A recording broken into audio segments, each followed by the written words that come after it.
It's Friday, which means it's a time for arts and culture. We turn to our culture correspondent, Choi Soo-hyung, here in the studio. Good evening, Soo-hyung. Thank you for having me here, Dami. So what do you have for us tonight? Dami, as you know, about a week ago, the ancient rock carvings known as petroglyphs in Ulsan city in the southern part of the country were successfully inscribed on the UNESCO World Heritage List. So I dug in to discover what their true meaning and value are. Let's take a look. Petroglyphs along the Panguchan stream in Ulsan became South Korea's 70th entry on the UNESCO World Heritage List. These are carvings made on rock walls beside the stream by prehistoric people who lived on the Korean peninsula about 6,000 years ago. This is South Korea's first UNESCO World Heritage listing on petroglyphs that show prehistoric life and possible beliefs. This inscription is especially meaningful as it marks the first petroglyph site in all of Asia to be recognized by UNESCO. Until now, only 7 countries, including Russia, Algeria, and Brazil, had petroglyphs on the World Heritage List. South Korea is the first in East Asia to achieve this. On July 12th in Paris, the World Heritage Committee recognized the Panguchan Petroglyphs as masterpieces of human creativity, showcasing the artistic and unique skills of ancient people living along coastal areas of the Korean peninsula. Especially, the committee said those featuring whales and whaling were a historically important record of outstanding universal value. Whale inscriptions are extremely rare worldwide. These petroglyphs uniquely show not only different whale species, but also detailed hunting methods. With little written record from prehistoric times, the Panguchan petroglyphs provide invaluable insight into the lives and creativity of early humans. Following its addition to the UNESCO tentative list in 2010, the full listing has finally come to fruition after 15 years. Notably, it is the second prehistoric heritage site in Korea to gain World Heritage status after the dolmen in Ganghwa in the country's western region. Due to its location near a stream and risk of flooding, the World Heritage Committee recommended reporting progress on flood prevention measures and formally involving local communities in site management. The Korea Heritage Service also made special efforts to ensure their preservation, contributing to the successful listing. To be listed as a World Heritage Site, its value must be clearly identified and well preserved through strong management plans. All efforts need to meet UNESCO standards. We prepared thoroughly in these areas, which led to its successful listing.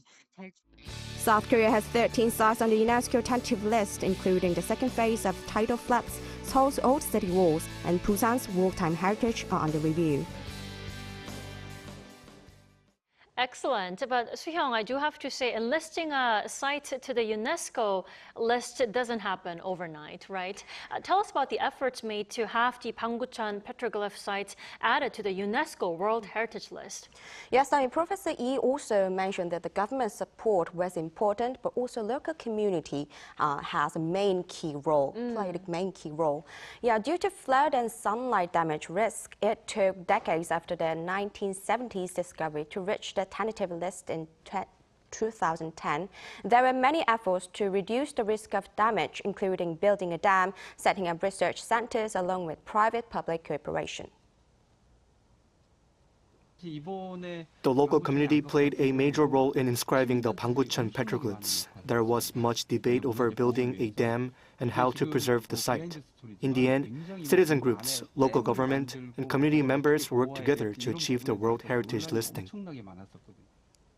As the World Heritage Committee also commented, inscription is not the end. It is a shared responsibility to continue preserving the site of universal value.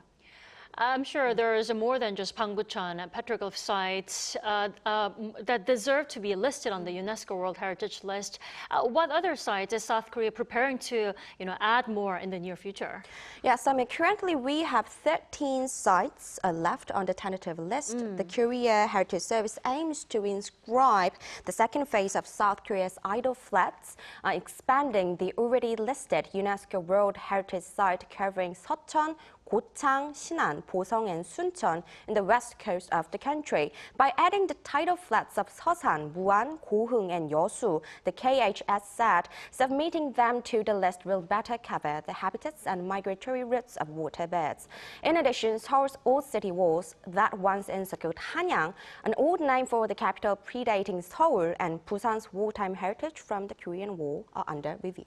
You know, absolutely beautiful sites that deserve to be on the list. And Soo-hyung, one more good news. I heard South Korea will be hosting the next year's World Heritage Sites Committee. Tell us more. Yeah, that's right, Dami. On July 15, during this year's Heritage Committee session in Paris, South Korea was selected as the next host country. While other Asian countries have hosted the committee in the past, this will be South Korea's first time since Japan last hosted in 1998. As a result, Korea will serve as the chair of the 48th World Heritage Committee in July next year, with the host city being Busan. Officials in Busan say the city was chosen for its proven ability to host large-scale events with strong infrastructure, security, and accommodation. Busan Metropolitan Government has announced plans to showcase the value of World Heritage through unique programs only Busan can offer. Absolutely. I'm sure you'll be down there in Busan next year around this time of the year to cover the report. Thank you for coming in tonight. My pleasure.